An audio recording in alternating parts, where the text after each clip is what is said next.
బీసీలకు రాజ్యాధికారం వచ్చేంత వరకు పోరాడదాం. బీసీలకు రాజ్యాధికారం వచ్చేంత వరకు జై బీసీ, జై బీసీ, బీసీలకు 42% రిజర్వేషన్ వెంటనే 42% రిజర్వేషన్ వెంటనే. రాజ్యాంగం 50% రిజర్వేషన్లు ఇవ్వాలి అని చెప్పలేదు, కానీ కోర్టులు మాత్రం సుప్రీంకోర్టు 50% కంటే మించి ఉండొద్దని చెప్పింది. కానీ ఈ రోజు తమిళనాడులో 69% రిజర్వేషన్లు కొనసాగడానికి కారణం ఏంటంటే 9వ షెడ్యూల్లో దీన్ని చేర్చడం జరిగింది. వాళ్ళు అక్కడ ఉన్నటువంటి పార్టీలు బాగా ప్రయత్నం చేసి భారత పార్లమెంట్ ద్వారా మాత్రమే ఆ 9వ షెడ్యూల్కి మనం చేర్చుకోవచ్చు. ఆ చేర్చుకునే వెసులుబాటు ఈ రోజు బిల్లు కూడా మనకు అక్కడ పెండింగ్ ఉంది కాబట్టి భారత పార్లమెంట్ చేయడానికి వీలుంది. భారత పార్లమెంట్ చేయడానికి వీలుంది కాబట్టి ఇక్కడి నుంచి రాష్ట్ర ప్రభుత్వం అక్కడ బిల్లు పంపింది కాబట్టి రాష్ట్ర కేంద్ర ప్రభుత్వాలు, ఇంతకుముందు మంత్రులు చెప్పినట్టు రాష్ట్ర కేంద్ర ప్రభుత్వాలు రెండు ప్రభుత్వాలను కోరుతున్నాం. పార్టీలో ఉన్న పార్టీలతో సంబంధం లేదు. ఇక్కడ పార్టీలు కాదు, ముఖ్యంగా ఏంటంటే ఈ రెండు రాష్ట్ర ప్రభుత్వం కేంద్ర ప్రభుత్వం కూడా చిత్తశుద్ధితో అమలు చేయాల్సిన అవసరం ఉంది. మాకు కావాల్సింది ఏంటిది, 50% కంటే లిమిటేషన్ కంటే ఎక్కువ ఉన్నా కూడా తమిళనాడులో జరుగుతున్నప్పుడు తెలంగాణలో ఎందుకు జరగదు? కాబట్టి జరిగే అవకాశం ఉంది, దానికి వెసులుబాటు ఉంది. ఆ వెసులుబాటును రాష్ట్ర కేంద్ర ప్రభుత్వాలు ఆలోచించి బీసీలకు చేయాలి, అంతే. ఇక మేము దాని గురించి ఎక్కువగా చెప్పదలుచుకోలేదు. హైకోర్టు కొట్టేస్తుందా, సుప్రీంకోర్టు కొట్టేస్తుందా, సుప్రీంకోర్టు వద్దంటదా, హైకోర్టు వద్దంటదా కాదు. మేము ఎన్నుకున్న ప్రజాప్రతినిధులు పార్లమెంట్ లో ఉన్నారు. పార్లమెంట్ లో ఉన్నప్పుడు మేము ఖచ్చితంగా పార్లమెంటు సభ్యుల్ని అడుగుతున్నాం, నిలదీస్తున్నాం. ఈ బంద్ ద్వారానైనా కనీసం కళ్ళు చెప్పేసి మీకు మేము ఇస్తున్నామని కేంద్ర ప్రభుత్వం ప్రకటించాలి, మీకు మేము ఇస్తున్నామని రాష్ట్ర ప్రభుత్వం ప్రకటించాలి. ఈ రాష్ట్ర ప్రభుత్వం ప్రకటించింది కాబట్టి కేంద్ర ప్రభుత్వం దానికి ఒప్పుకోవాలి. ఒక్కటే విషయం ఏంటంటే మేము గుద్ది గుంజుకుంటాం. ఇప్పుడు మీరు ఇవ్వకపోతే గుద్ది గుంజుకున్నాడు అనేది ఇక బాధ్యత బతుకులు లేవు. ఈ గుద్ది గుంజుకున్నాడు అనే కార్యక్రమం ఈ రోజు నుంచి స్టార్ట్ అయిందని చెప్తున్నాం. ఇవాళ తెలంగాణ రాష్ట్రం ఏర్పడ్డాక గతంలో కూడా 60 స్వతంత్రం వచ్చిన కానుండి అన్ని రకాలుగా 60% ఉన్న బీసీలకు రాజ్యాధికార దిశలో కానీ, ఉద్యోగాలలో కానీ, విద్యలో కానీ, రాజకీయాల్లో కానీ అన్యాయం జరిగింది. ఇకనైనా మాకు న్యాయం చేయాలి.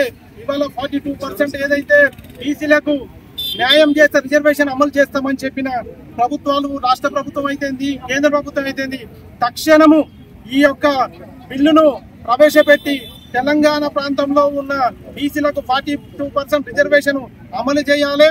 ఎన్ని ఆటంకాలుగా ఉన్నా పక్కకు పెట్టి న్యాయం చేస్తే తప్ప బీసీలు కూడా ఊరుకునే పరిస్థితి లేదు. ఇవాళ బీసీలలో చైతన్యం వచ్చింది.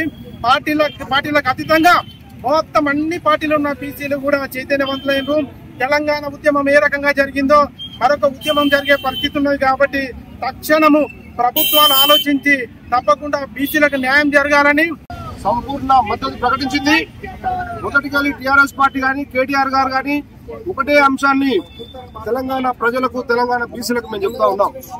9th షెడ్యూల్లో ఇది చేర్చకుంటే, 9th షెడ్యూల్లో ఇది పెట్టకుంటే, పార్లమెంటు ఆమోదం లేకుంటే ఈ బీసీ రిజర్వేషన్ అనేటువంటిది కేవలం రాజకీయాల కోసం వాళ్ళు మాట్లాడుతున్న అంశం తప్ప ఇది నిజంగా బీసీలకు పనికొచ్చేది కాదని ఆనాటి నుండి నేటి వరకు టీఆర్ఎస్ పార్టీ మేము చెప్తా ఉన్నాం. కానీ ఎన్నికల ముందు రేవంత్ రెడ్డి గారు బీసీ ఓట్ల కోసం, బీసీ ప్రజల్ని మోసం చేయడం కోసం కామారెడ్డిలో డిక్లరేషన్ పేరుతోని మేము 42% ఇస్తామన్నారు చెప్పిండు.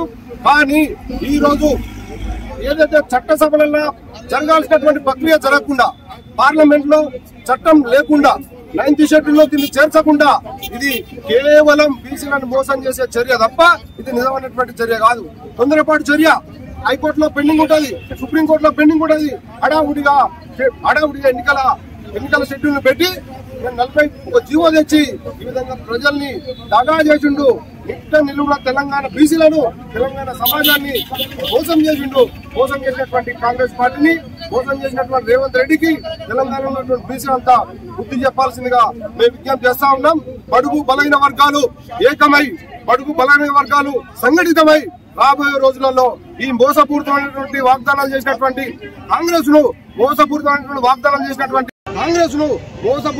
వాగ్దానం చేసినటువంటి రేవంత్ రెడ్డిని రాబోయే రోజులలో ఎండగట్టాల్సిందిగా మేము విజ్ఞప్తి చేస్తా ఉన్నాం.